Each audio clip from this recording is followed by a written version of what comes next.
Hello everyone, welcome to TBS Graduates. This is Kani Chupriya and today we have with us Miss Ramisa Rose. She's doing her bachelor's from University of Wisconsin, Madison.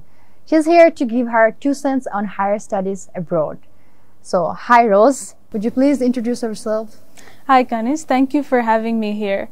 My name is Mir Ramisa Raiyan Rose and I'm an undergraduate student at University of Wisconsin-Madison, which is in the States or USA. I'm doing my Bachelor of Science in Mathematical Economics and Global Health with a minor in Data Science. I did my A-levels from Bangladesh International Tutorial BIT and I'm class of 2022. And in general, I always like to introduce myself as an extensive enthusiast with a lot of interests, which you will soon find out about. Okay. So, Ramisa, according to you, when is the right time to take preparation for higher studies, and when should you think about the major? Well, I believe everyone should follow their dreams, and the dreams should be realistic dreams. So as soon as you can start thinking about it, as soon as you can start dreaming, you should start thinking about your career and your life. Ideally, I believe the perfect time to actually start constructively thinking about it would be middle school, like 6th, 7th grade. But it really depends on person to person. Some people with older siblings tend to have a general idea of what they like. Yeah. Some people like to follow their parents' footsteps, while others like to explore and take their time. So there really isn't a very specific timeline to think about, but I believe everyone should start dreaming as soon as they can. What was the time for you? Like, since when you started thinking about it?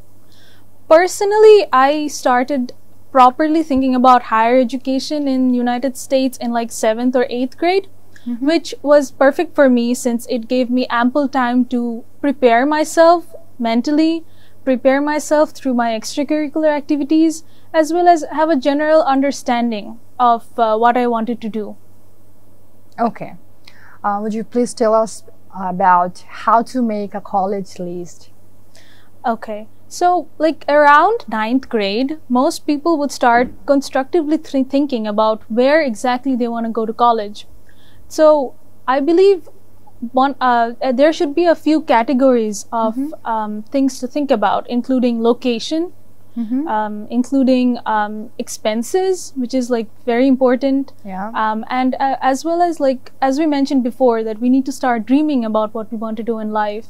So having a college that is parallel to that dream, like if you think, okay, I'm strong in business, you should look into colleges that are also strong in business.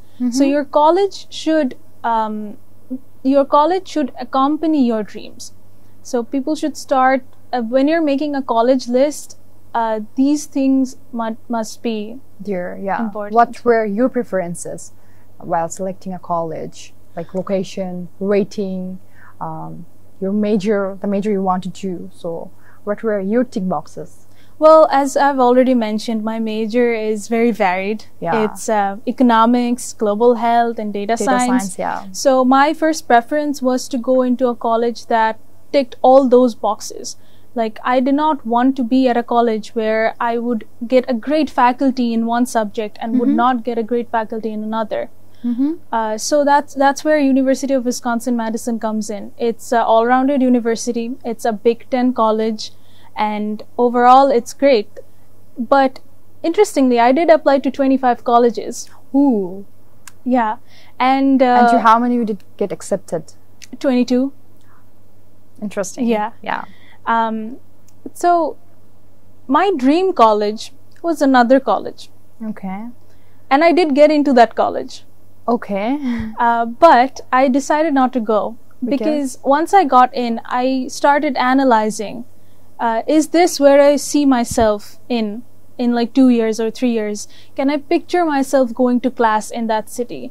Can I picture myself living there? And when the answers came back no, I realized, okay, I need to be more constructive about this whole situation, which I feel like a lot of students may not do initially. Okay. So when I realized that, okay, my dream college may not actually be my dream college, I began to visualize myself in a So situation. dreams also evolve with time, right? Yeah. And I believe the great thing about going to a US college or a liberal arts college or a liberal arts university is that they allow you to think about and visualize yourself in different situations and scenarios. Like you can take different classes and they all still count for your major. So, you know, going back to your first question of when is the right time to start thinking about, any time is the right time. Any time is good. You can change your major at any time. You can change your career. A lot of people change their careers in their 30s. But this is the liberty you have in the States, but not really in the public universities we have here. We really do not have that liberty to change our major anytime. Yeah. So yeah, count your blessings. Yeah. So what platform you use to apply for colleges? You can, there are specific platforms. Okay. One of which is known as a Common App. Okay. A Common App is basically a platform where you have access to all your universities, and there is one application that you can fill out and send to different universities. It includes a personal essay as well, which we will probably touch on later. SOP, right? Yeah. Yeah. And but other than that, some colleges like UCLA, they prefer you to apply directly through their websites. So it really depends on which colleges you are more interested in. Okay. So what documents were required for the application? Personally, I needed a transcript. Well, not personally. We need a transcript, which is basically all your grade sheets from grade 9 to grade 12. And the ideal time to apply for US colleges is in grade 9, before you complete your high school. So that leaves a question, okay, I won't have my 12th grade sheet, what to do then? That's when you ask your school for a predicted grade list, which is basically what they think you might get on your final exams. Okay. And you attach that with your transcript and you send that in. So did you go for the predicted dates? Yes. And how close it was to your actual grades? They were exactly the same. Oh. Yeah. Well, they do give out a letter grade instead of a number grade. So that helps. So like if your school predicts you to get an A and you get an A. That gives a range, you know? Yeah. So other than that, you also need your SAT scores and IELTS scores. So what is SAT optional, and would you recommend SAT optional? Well, this is a very interesting thing. During the COVID pandemic, obviously all exams were cancelled. So students were not able to sit for ACT exams. In that instance, colleges basically said, okay, you don't need to send in your ACT scores. Well, sideline, ACT is basically a standardized test. It checks your mathematical and English knowledge.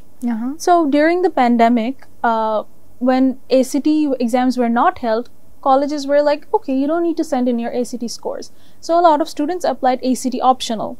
But this is, well, personally, I believe everyone should send in their ACT scores. Because the more you can talk about yourself, the more you can highlight your different skills in your applications, the better your chances are of getting in. So if it's possible, always send in your ACT scores. Okay, what was your ACT score? My ACT score was 1500. Amazing. So what is a good ACT score? Well, this really depends from person to person and college to college. Okay. For some colleges, 1200 is a great score. For some colleges, 1200 may not be what they want. So I believe it depends on which college you want to go into and your skill set as well. I don't think any score is a bad score and any score is a good score, but obviously everyone should try to achieve for 90% or a 99th percentile or as well as they can do. It doesn't hurt to be good. True. So what is a personal essay, or what you call SOP, right? And what does it represent? A personal essay is basically basically a mirror. If you stand in front of a mirror, you can see all your imperfections and everything that makes you great, right? So a personal essay should be like a mirror. It should represent your strengths, it should talk about your skills, and it should talk about your weaknesses and how that makes you an individual with a story to tell. Okay. A personal essay is basically a story, and this is from a US college application perspective. Obviously, different countries vary depending on what they want, but for USA applications, they want a holistic, they go through a holistic process, which means they want to judge you as a person, not just through your grades.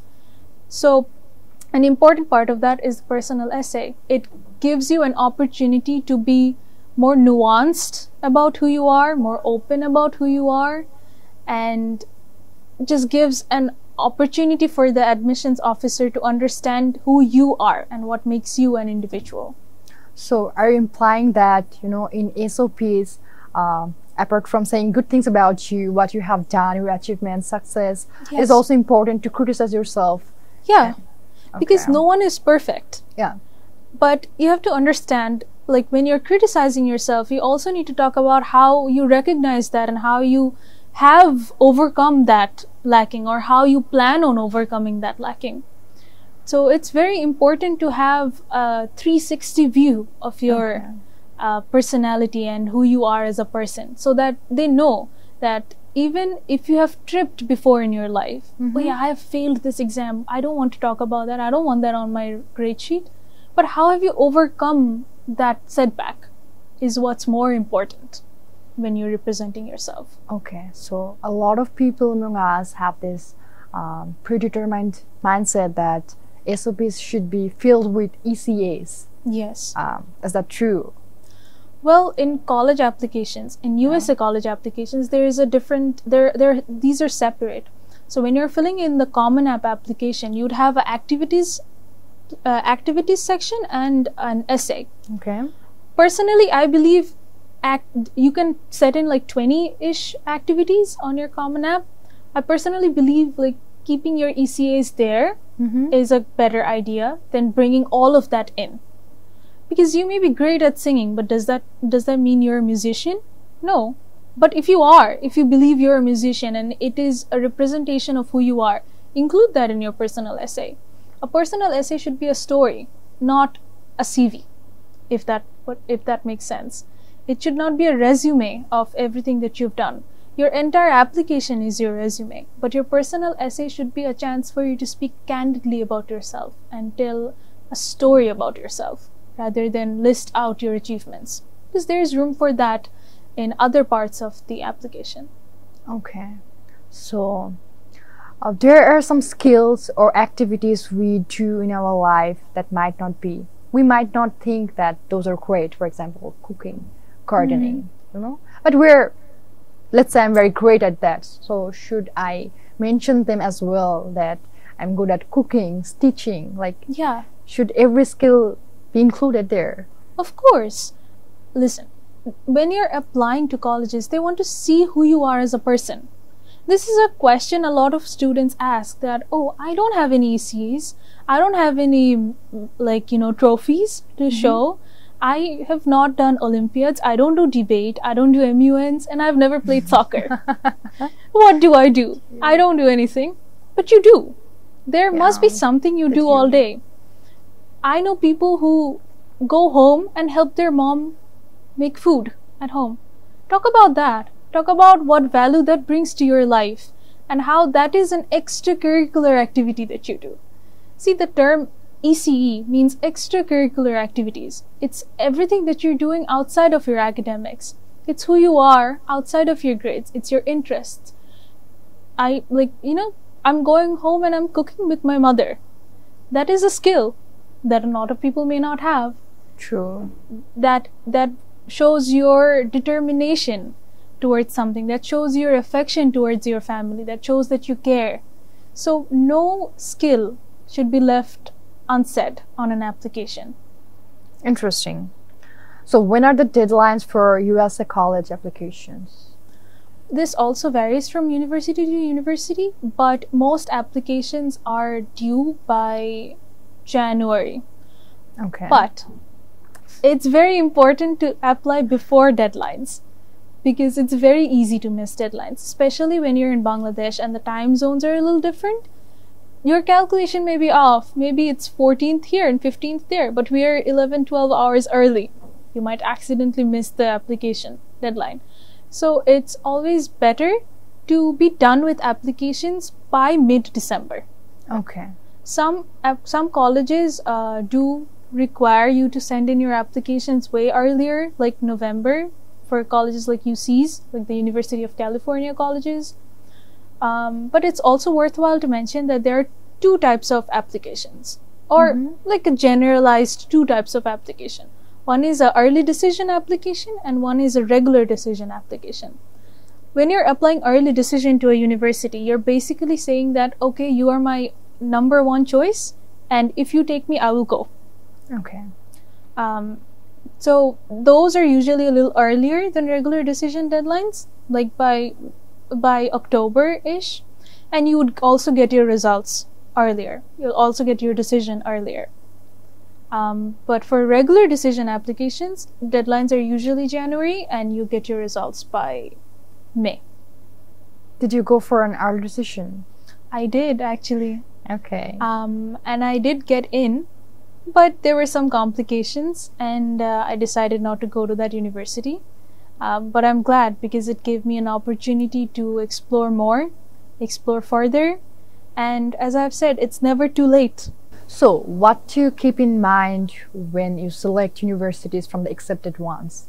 As you said that you got accepted from 22 universities. Yeah. So, like, going back to our previous conversation of what factors do you look into when you select a university? So you should already have a list of, okay, this university fits my criteria for location, weather, environment, like faculty reviews, right? So you should have a list already. But that list was made a year ago. Your priorities may have changed in the year as you've thought more about the process. Your like ideologies and your outlook on life may have changed. So once you get the admission results, and once you get into those dream colleges, that's when you start thinking about whether you can visualize yourself there. Yeah, this is a great location. It's perfect for me, like all around. But is it the university for me? Okay. It's very like in Harry Potter. So you have to think about the bigger picture. Yeah.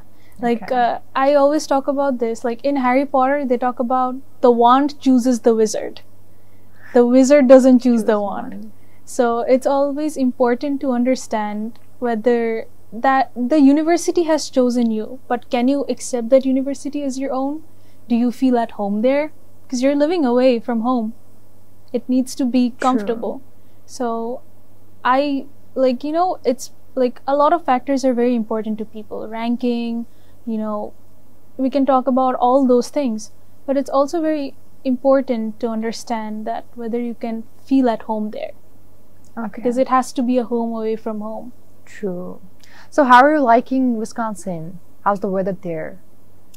Wisconsin is interesting. It's basically in the Midwest, so it's an hour away from Chicago.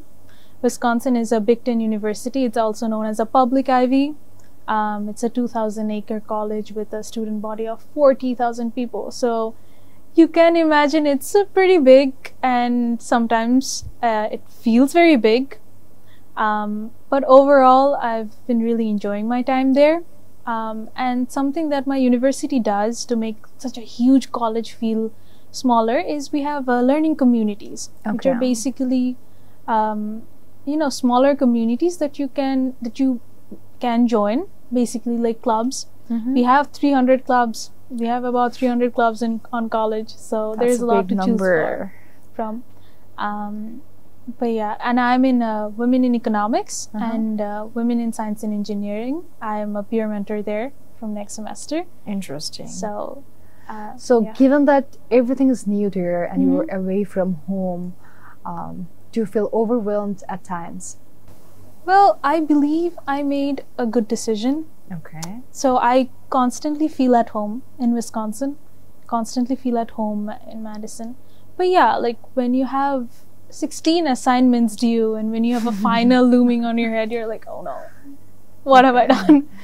But yes, in times when I do feel overwhelmed, I try to look at the bigger picture, try to see beyond this assignment that I have in front of me.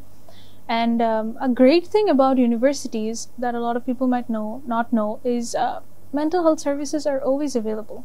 Okay. And you can always seek out help. But even if you don't want to, there are people in your life that want to listen to you. Everyone has those people. So try to reach out, try to, talk whenever you feel overwhelmed. I think it's very important to understand that we're not alone. I think also it's important to have the mentality to seek help as well. Yes. Yeah. Mm-hmm. So and this is something that like, this is something we're not born with. Like, people are inherently introverted. Like, we talk about people being, oh, I'm a natural extrovert. But I think people like keeping to themselves. Yeah. No one likes to share their inner thoughts, and that's very valid. But like, during high school, I worked with Monarbuntu, which is a mental health startup.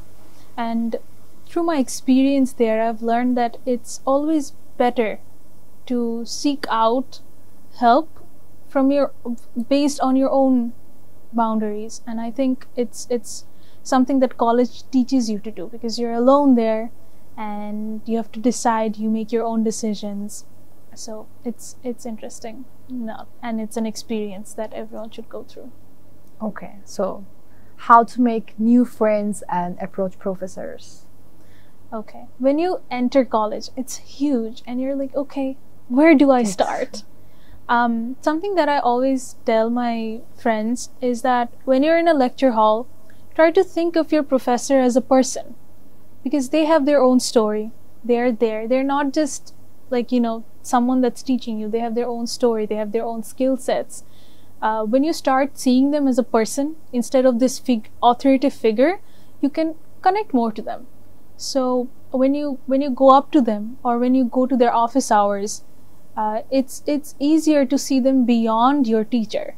So that's something that I always promote, and I always do, is like, I try to see people beyond their titles. Like, okay, this is my econ professor, but who is she as a person?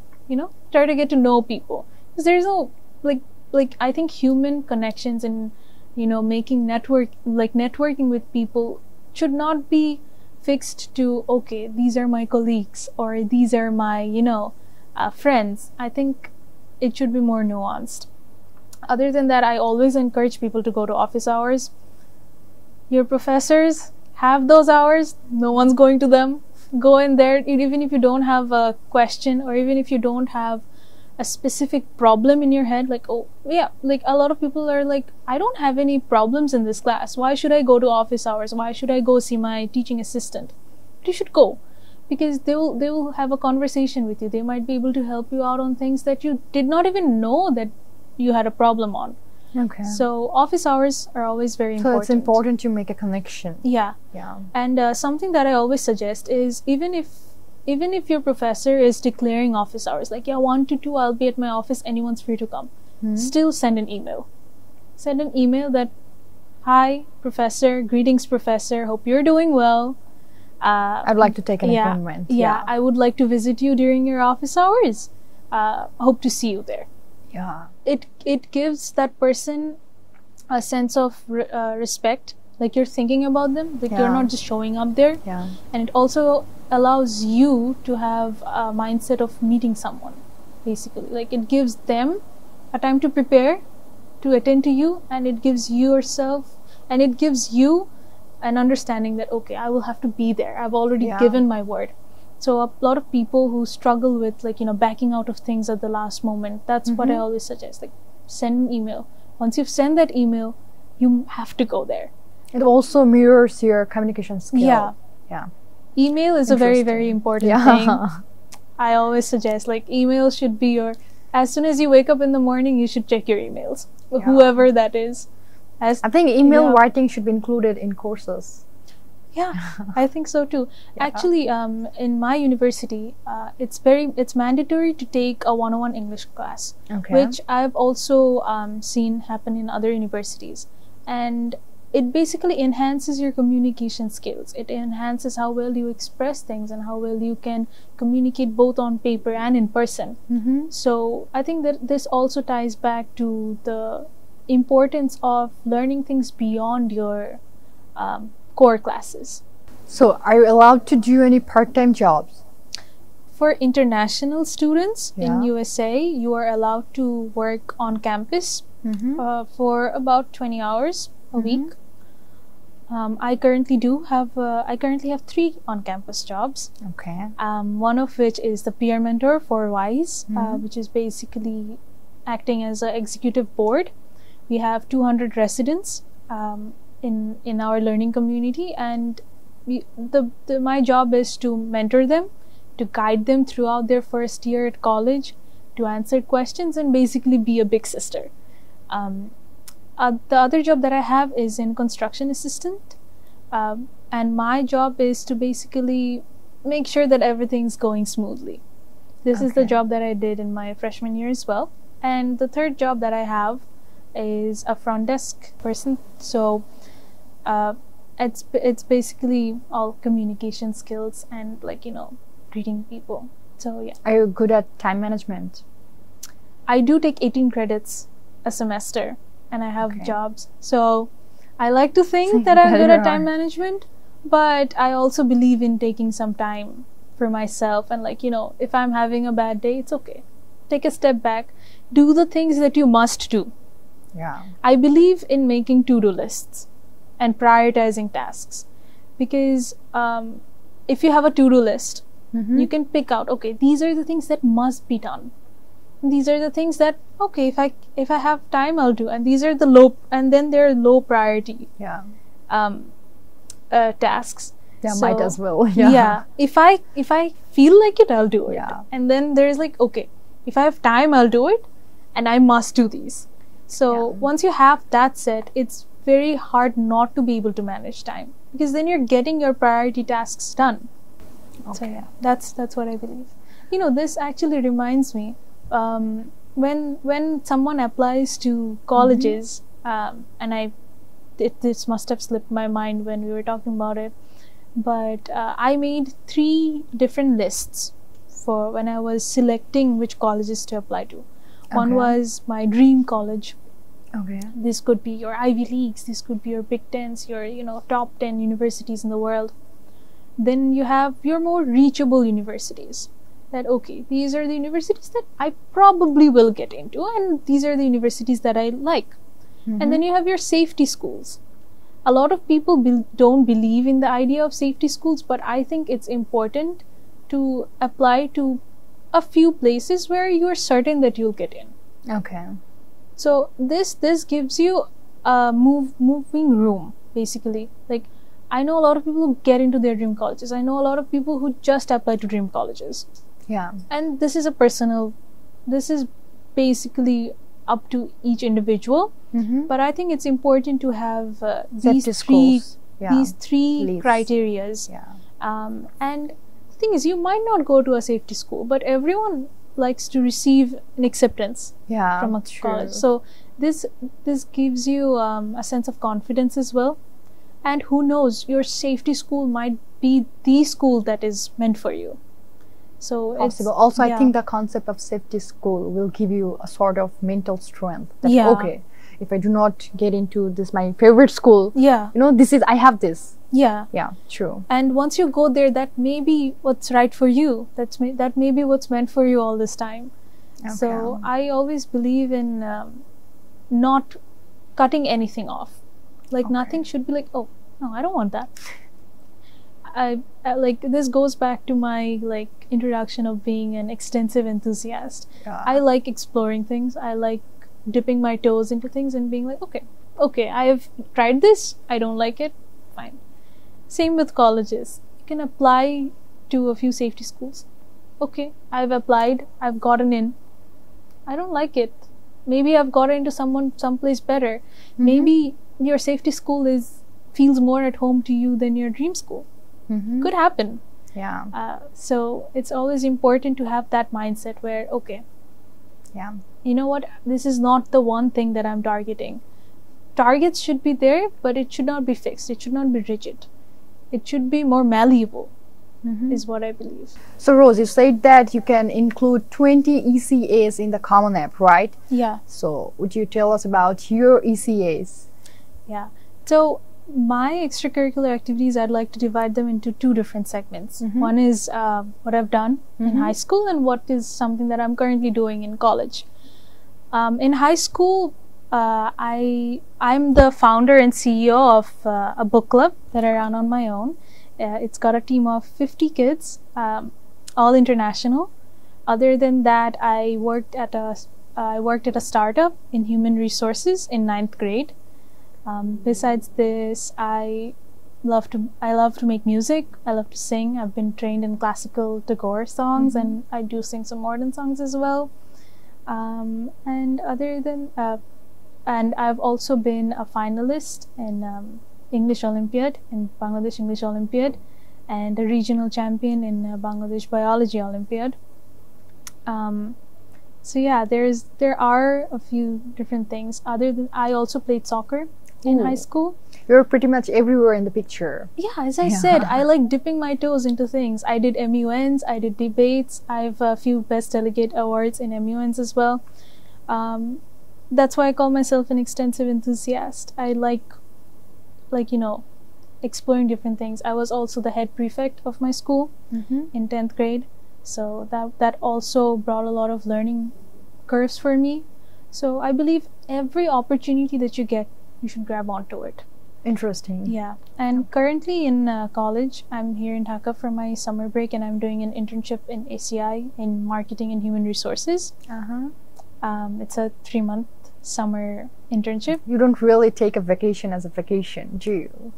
Well, I do believe that if you love your job, it becomes a vacation. Okay. So I like being busy. I like doing stuff, and for me, that's what I like. And if I do happen to have free time, I love reading books. I've read over 500 novels.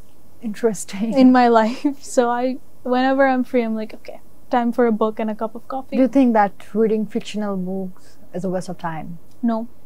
Good. Interesting. Absolutely not. I love literature. Okay. Like you might look at my majors and be like, okay, she's very logical. She's a very logical minded, a very mathematical person, if I say so. But no, I love literature. I love the humanities. I do write in my spare time. I write poetry, and I like writing stories. And as I've said, I basically work with books. So see, the thing about fictional books is that it allows you to dip your toes into different situations that you might not have the opportunity to go in. Like, you might not have an opportunity to fight a war, but reading that book would allow you to place yourself in that situation and think about what you might do. So I know a lot of people might disagree with me on this, but I feel like fictional books also give you an experience that you may not have an opportunity to experience in your own life. Okay. That was a very nice way to conclude the conversation, explaining why you called yourself an over-enthusiast. Yeah. All right, Rose, it was such a pleasure having you. The conversation was very insightful. Thank you, everyone, for being with us.